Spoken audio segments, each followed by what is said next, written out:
बिस्मिल्लाहिर्रहमानिर्रहीम। अस्सलाम वालेकुम स्टूडेंट्स।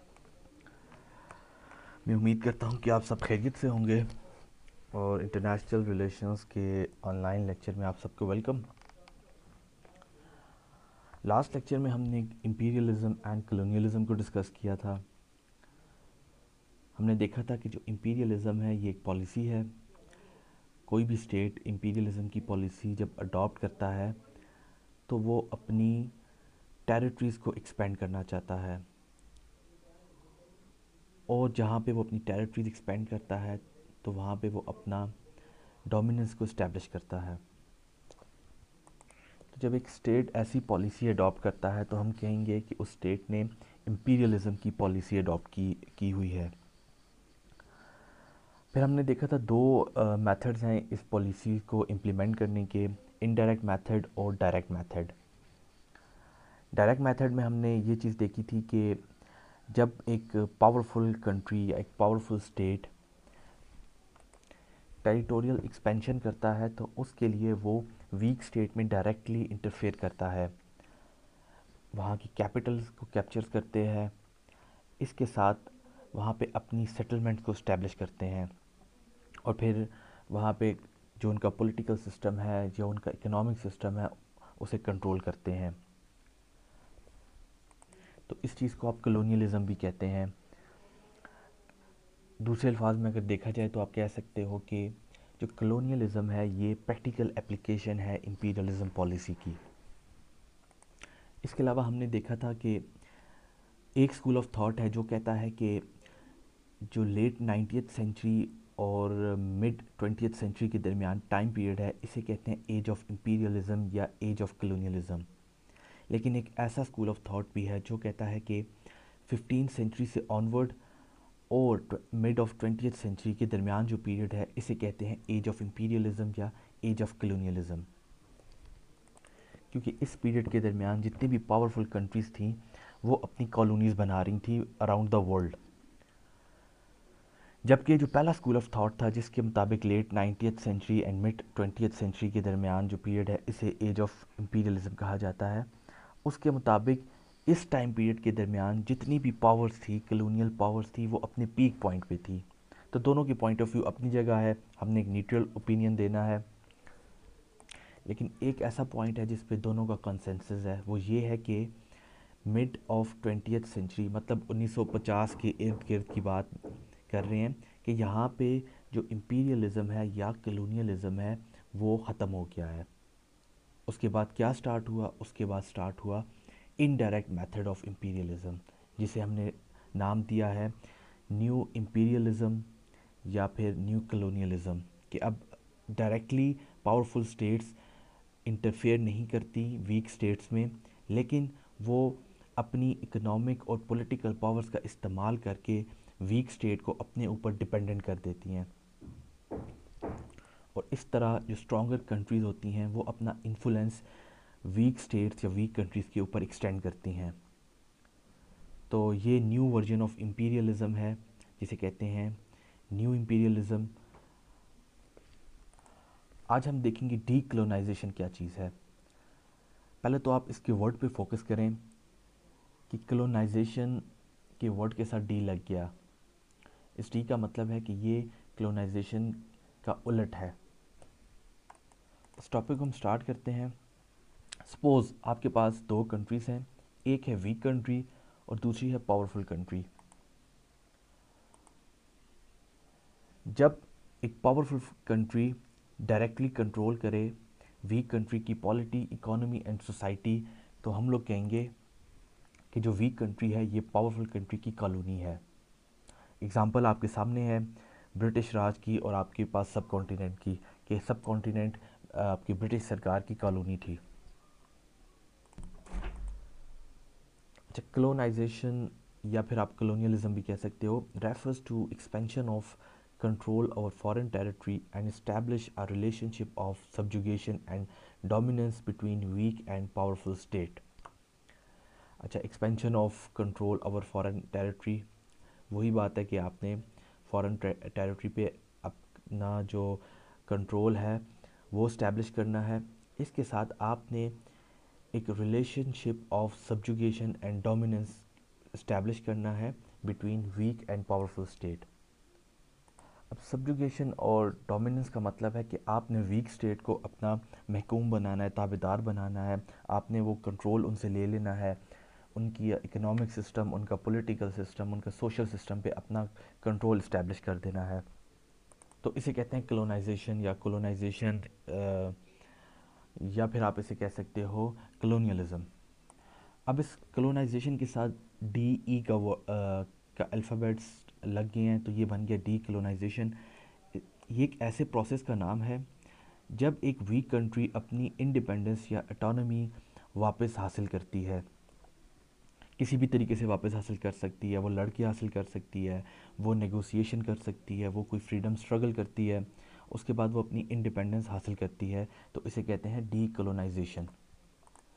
इसकी हम डेफिनेशन देख लेते हैं। Decolonization can be defined as the process through which subject territory का मतलब है colony, acquire independence from its colonizer।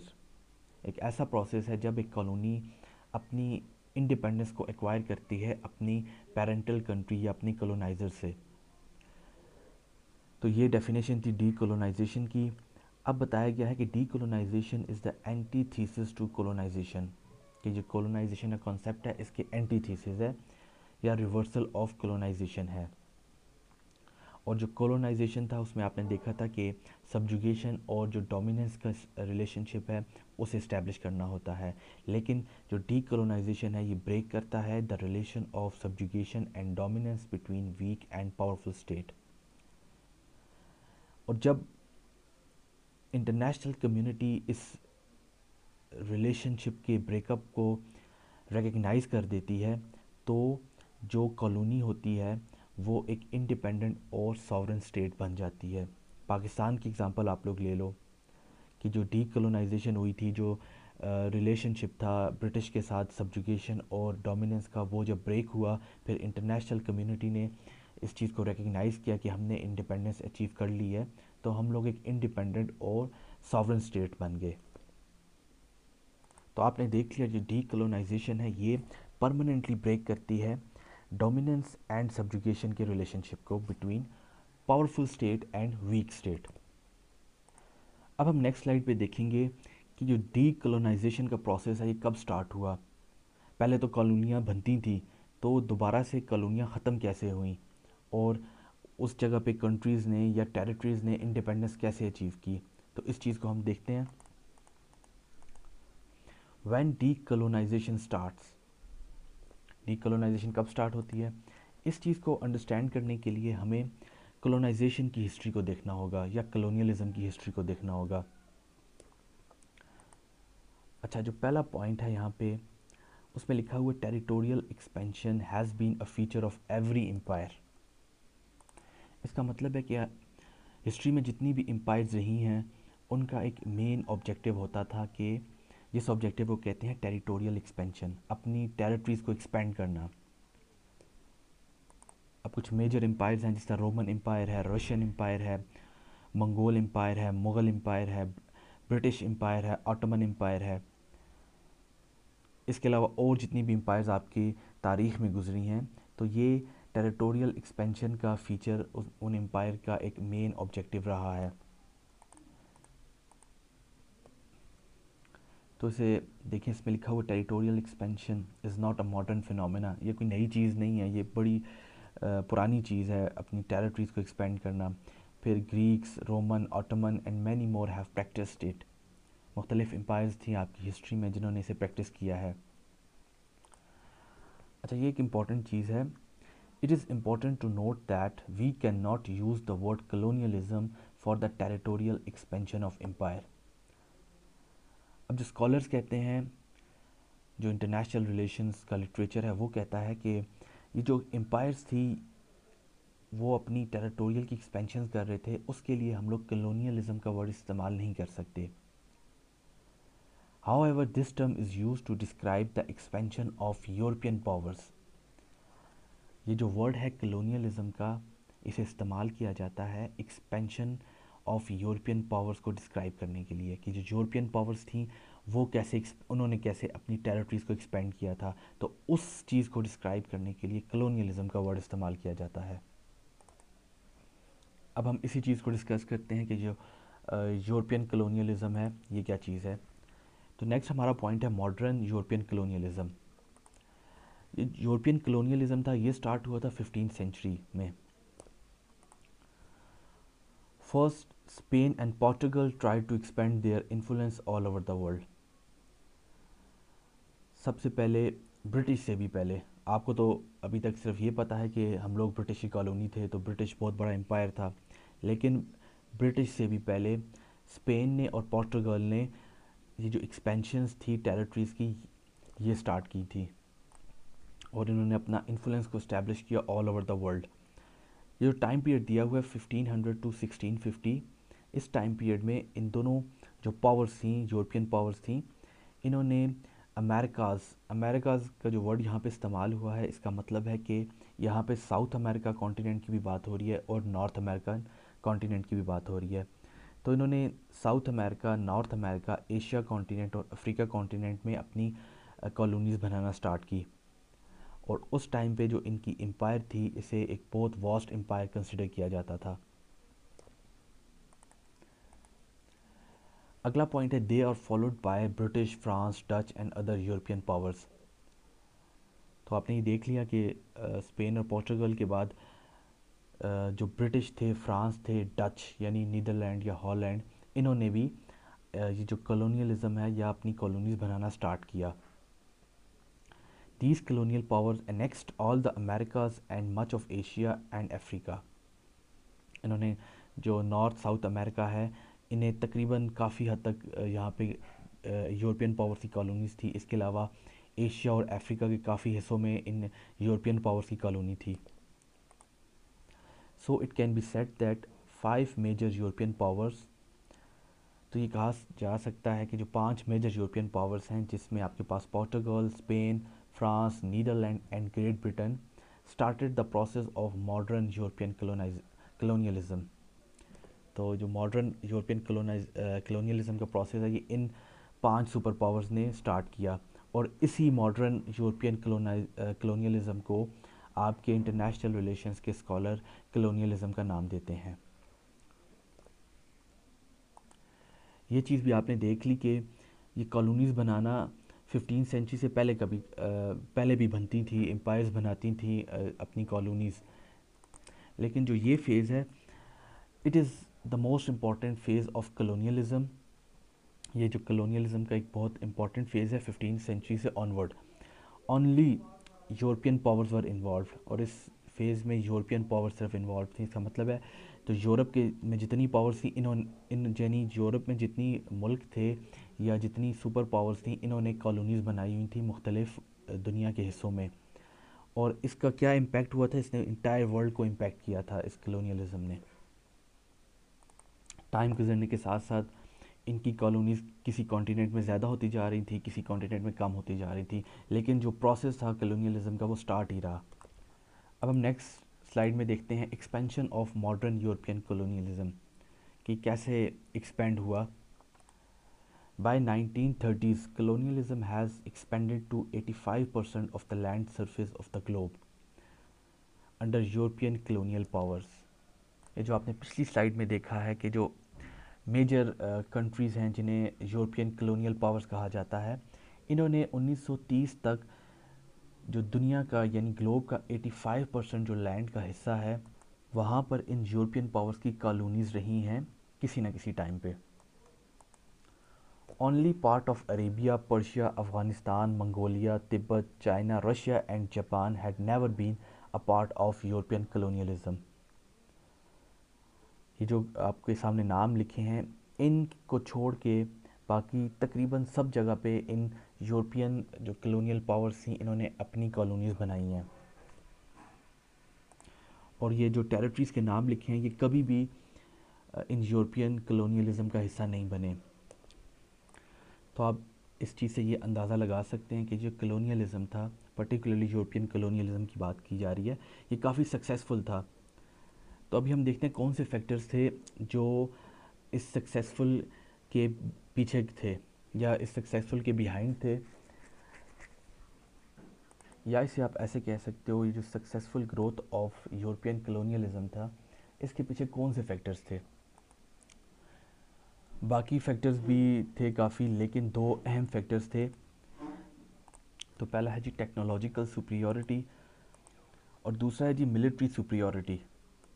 Technological superiority में आप ये कह सकते हैं कि टेक्नोलॉजी के हिसाब से जो ये यूरोपियन कंट्रीज़ थी, ये दुनिया की बाकी कंट्रीज से बहुत आगे थी और एडवांस थी, ख़ास तौर पे टेक्नोलॉजी ऑफ सी नेविगेशन या टेक्नोलॉजी ऑफ सी एक्सप्लोरेशन में। मतलब इनके पास ऐसी टेक्नोलॉजी थी कि ये दुनिया के किसी भी कोने पे पहुंच सकते थे और वहाँ पे जाके अपनी कॉलोनीज़ को इस्टेब्लिश करते थे।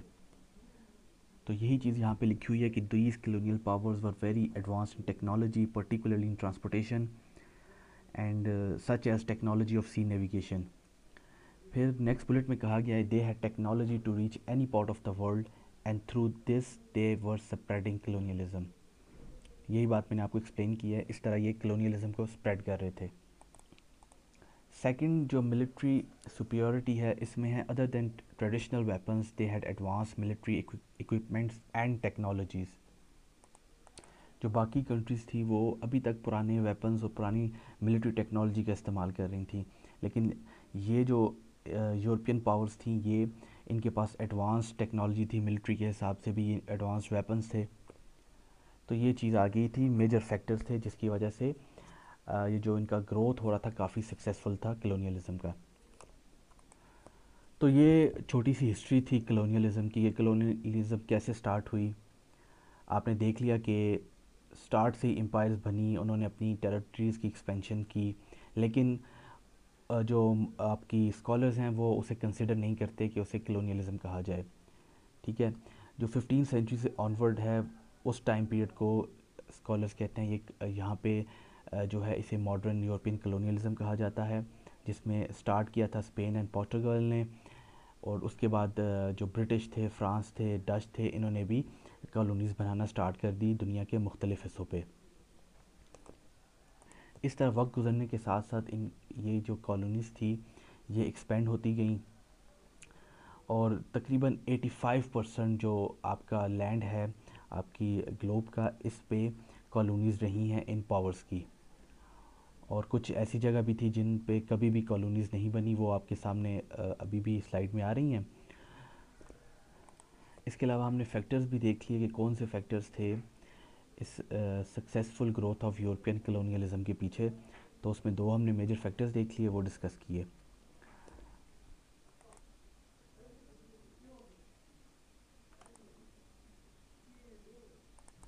इसी चीज़ को हम थोड़ा मैप से समझते हैं। 1550 का टाइम है, उस टाइम पे ये दुनिया का मैप है। अब आप देखो स्पेन का कौन सा कलर है, ये स्पेन है, और आप देख सकते हैं कि यहाँ इस सारे एरिए पे स्पेन ने कलोनाइजेशन की थी, ये कॉलोनीज़ थी स्पेन की। इसके अलावा ये वाला एरिया भी है। अब ये चीज़ तो मेरे ख्याल से आपको पता ही है कि ये कॉन्टिनेंट्स कौन कौन से हैं। ये साउथ अमेरिका है, ये नॉर्थ है, ये अफ्रीका का है, ये आपके पास एशिया का है, और ये आपके पास यूरोप कॉन्टिनेंट है। इस तरह ये ऑस्ट्रेलिया है, और अंटार्कटिका नीचे आपके बिल्कुल साउथ पोल में है। तो ये 1550 का टाइम था, स्पेन की ये कॉलोनीज़ हैं। और मैंने आपको पिछली स्लाइड में बताया भी था कि इस टाइम पीरियड पे आपके पास स्पेन और पुर्तगाल, ये दो कंट्रीज़ थे, इन्होंने जो कलोनाइजेशन थी, मॉडर्न यूरोपियन कलोनाइजेशन, उसका प्रोसेस स्टार्ट किया। इसमें जो ये एरिया है ये नॉर्थ अमेरिका का एरिया है, नॉर्थ अमेरिका का साउथ पार्ट है, और ये वेस्ट इंडीज़ का एरिया है। अब जो ग्रीन कलर में पोर्टुगाल है, ये आपके पास ये शो हो रहा है। इसने क्या किया, इसने ये अपनी जो ब्राज़ीलियन कोस्ट थी इस इधर अपनी कॉलोनीज़ बनाई, और वक्त गुजरने के साथ साथ ये अंदर जाते गए। मतलब इन्होंने मज़ीद एक्सपेंशन की टूवर्ड वेस्ट। इस तरह आप देखें कि यहाँ पे अफ्रीका में भी इन्होंने अपनी कॉलोनीज़ बनाना स्टार्ट कर ली, और ये भी कुछ छोटे छोटे आपको कलर नज़र आ रहे हैं, यहाँ पे भी इस पोर्टुगाल ने अपनी कॉलोनीज़ बना ली। इस तरह आप देखें यहाँ पे एशिया में फ़िलीपीन भी स्पेन की कॉलोनी थी।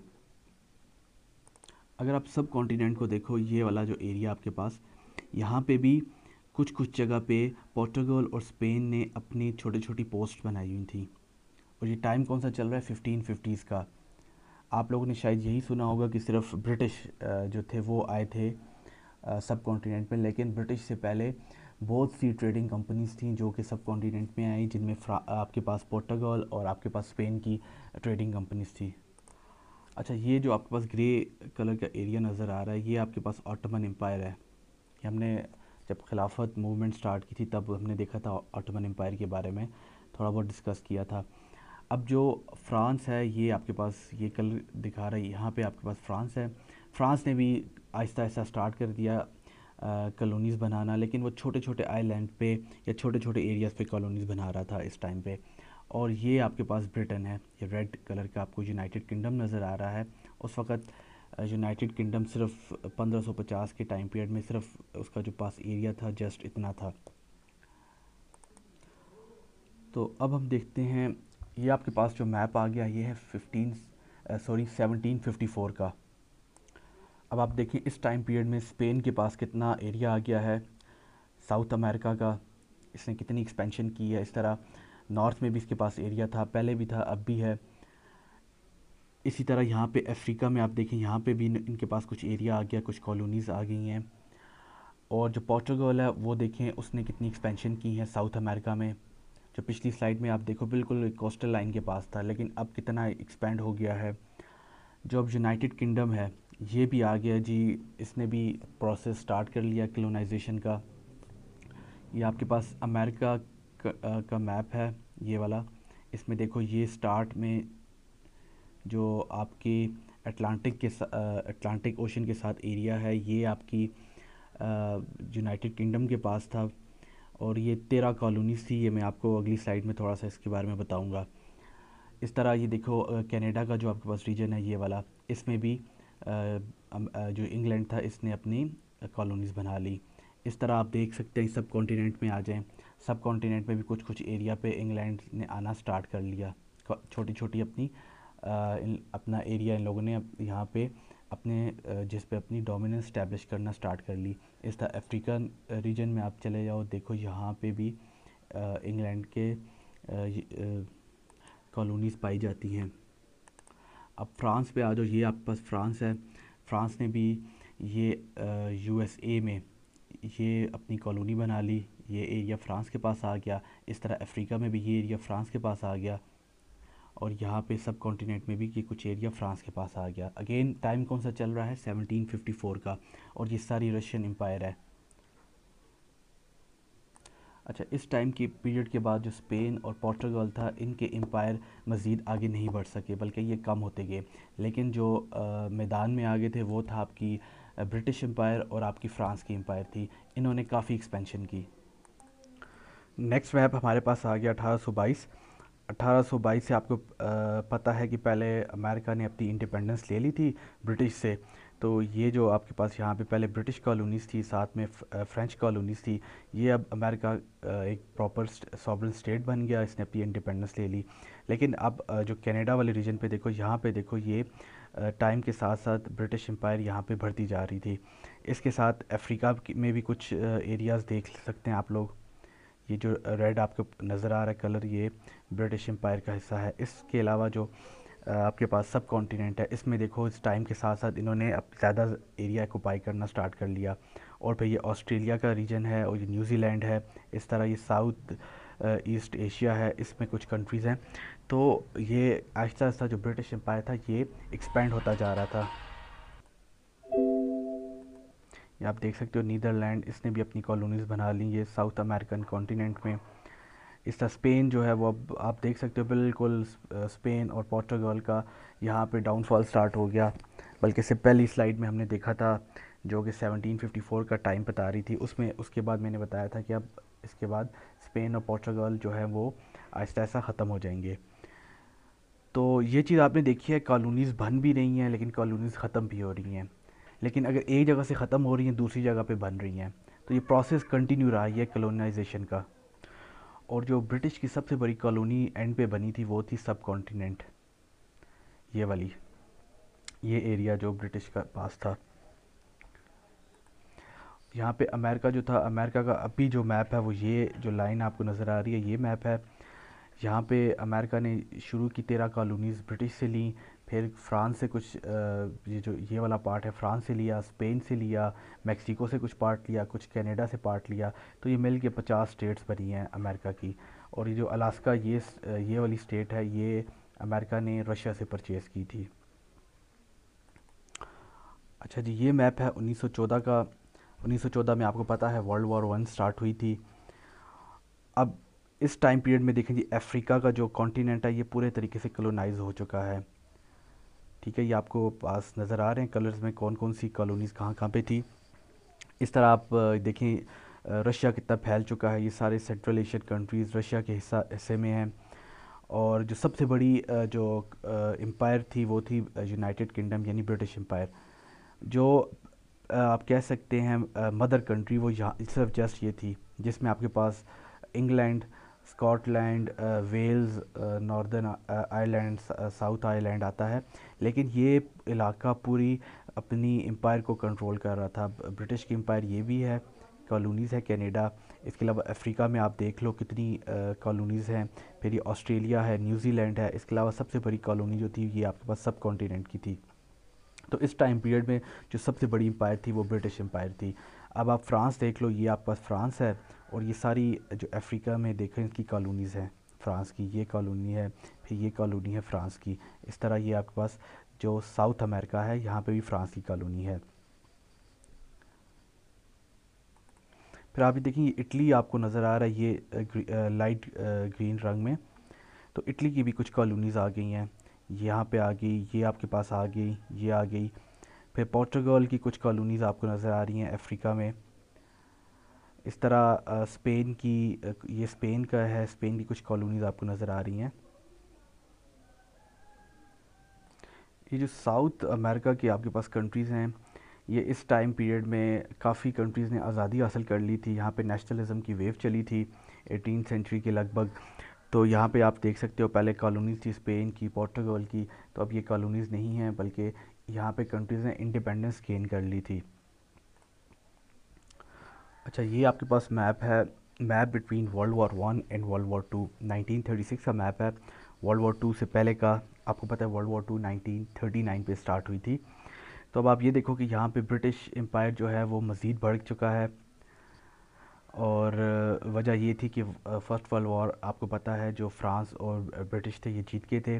जो जर्मनी एम्पायर थी और जो ऑटोमन एम्पायर थी ये वॉर हार चुके थे। और इसके बाद जितने भी एरियाज़ थे ये कुछ फ्रांस के पास चले गए, कुछ ब्रिटेन के पास आ गए। अगर आप पिछली स्लाइड पे देखो तो वर्ल्ड वॉर वन के वक्त ये जो आपको एरिया नज़र आ रहा है ये जर्मनी की कॉलोनीज़ थी। लेकिन वर्ल्ड वॉर वन जब जर्मनी हार गया तो फिर ये कॉलोनी जर्मनी से ले ली गई। और ये चीज़ आप कह सकते हो कि ब्रिटिश एम्पायर जो था मज़ीद फैल चुका था। इसे आप ऐसे भी कह सकते हो कि जो इस टाइम पीरियड के दरमियान वर्ल्ड वॉर वन और वर्ल्ड वॉर टू के दरमियान ब्रिटिश एम्पायर जो था वो अपने मैक्सिमम पोजीशन पे था in term of territorial land. और जितना जो आपकी लैंड थी आपकी वर्ल्ड की, उसमें 25% जो हिस्सा था वो ब्रिटिश एम्पायर के कंट्रोल में था। और ये एक सेंटेंस बोला जाता है ब्रिटिश एम्पायर के बारे में, क्योंकि दुनिया की एक बहुत बड़ी एम्पायर रही है ब्रिटिश एम्पायर, कि the sun never set on British empire, कि ब्रिटिश एम्पायर पे कभी भी सूरज गरूब नहीं होता। अगर देखें ब्रिटिश एम्पायर कितनी फैली हुई थी, ये आपके पास नॉर्थ अमेरिका कॉन्टिनेंट है, यहाँ से फैली हुई थी। और आपके पास ये न्यूजीलैंड है यहाँ तक। अगर यहाँ पे दिन होता था तो यहाँ पे रात होती थी। ठीक है, तो कभी भी पूरे दिन में ऐसा नहीं होता था कि ब्रिटिश एम्पायर पे रात आए। अगर कुछ पार्ट पे रात होती थी तो लेकिन कुछ पार्ट पे दिन भी होता था। तो इतनी इस ये सेंटेंस ब्रिटिश एम्पायर के हवाले से अक्सर बोला जाता है। एक टाइम होता था जब स्पेन की बहुत बड़ी एम्पायर थी, लेकिन अब इस टाइम पीरियड में आप देख सकते हो कि ब्रिटिश सबसे बड़ी एम्पायर है। अच्छा, अब ये टोटल ब्रिटिश एम्पायर का आपके सामने मैप आ गया है। ये जो कलर आपको नज़र आ रहा है इसका मतलब है कि इन इन जगहों पे कभी किसी ना किसी वक्त में ब्रिटिश की कॉलोनीज़ रही हैं। अब आप देख सकते हैं कि ये जो पार्ट है ये अमेरिका का पार्ट है। लेकिन ये जो है अमेरिका ने 18th सेंचुरी के जो एंड में इंडिपेंडेंस ले ली थी, लेकिन ये जो पार्ट है ये कभी ना कभी ब्रिटिश की कॉलोनीज़ रही हैं। इस वजह से ये जितने आपको कलर नज़र आ रहे हैं, पिंक कलर है, तो ये सारा ब्रिटिश एम्पायर का आपकी हिस्ट्री में कभी ना कभी हिस्सा रहे हैं। ये अलग बात है कि एक जगह से कॉलोनी ख़त्म हो रही थी, लेकिन साथ में दूसरी जगह कॉलोनीज़ भी बनती जा रही थी। तो इसकी हम एक टाइम लाइन में आपको दिखाता हूँ, time line of British empire. ये देखिए 1600 से ऑनवर्ड हम देखेंगे कि कैसे ब्रिटिश एम्पायर एक्सपेंड हुआ और फिर कैसे कॉलोनीज़ ख़त्म होती गई। ये अब आपके पास टाइम लाइन चल रहा है 16, इस आप देख लें कॉर्नर पे। अब स्टार्ट में ये थी, जस्ट आपके पास ब्रिटिश का एरिया सिर्फ इतना था, फिर अब आप देखोगे टाइम जैसे जैसे गुजरेगा कैसे ये एक्सपेंशन होती गई। अब ये कुछ आप देख सकते हो, जो आपके पास साउथ अमेरिका का रीजन है, यहाँ पे ब्रिटिश एम्पायर का कुछ हिस्सा था, फिर ये नॉर्थ अमेरिका में स्टार्ट हो गया, ये कनाडा के एरिया में स्टार्ट हो गया। साथ साथ आप टाइम पीरियड भी देखते जाएं। अब आहिस्ता आहिस्ता एक्सपेंशन स्टार्ट होगी, ये कॉलोनीज़ बन गई, 13 कॉलोनीज़ अमेरिका में ब्रिटिश की।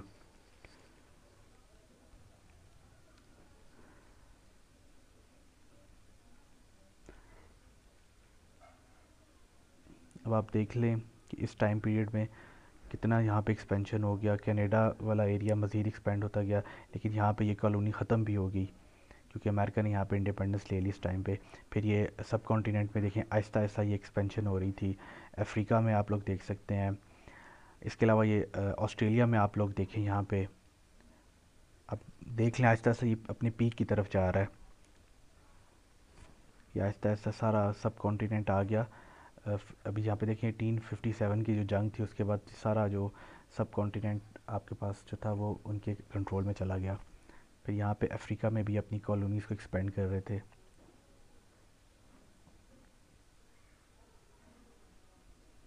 हमने पिछली स्लाइड में देखा था कि वर्ल्ड वॉर 1 और 2 के दरमियान जो ब्रिटिश एम्पायर था ये अपनी पीक पे था। तो अभी देखें ये वो टाइम पीरियड स्टार्ट हो गया है। अभी आहिस्ता आहिस्ता आप देखें ये ख़त्म भी, एम्पायर ख़त्म होता जा रहा है। 1947 में हम लोगों ने इंडिपेंडेंस ले ली और ये एम्पायर आहिस्ता आहिस्ता ख़त्म हो के आप देखोगे जस्ट इस एरिया में रह जाएगा। तो ये कलोनाइजेशन हुई और फिर डी कलोनाइजेशन हुई। अब आप देख सकते हैं जस्ट सिर्फ ये एरिया है। तो ये थी time line of British empire. अच्छा, एक चीज़ इम्पॉर्टेंट है वो ये है कि अब आप लोगों ने देख भी लिया कि एम्पायर जो थी ये बन रही थी, कॉलोनाइजेशन हो रही थी, लेकिन एट द सेम टाइम कुछ वो कॉलोनाइजेशन ख़त्म भी हो रही थी।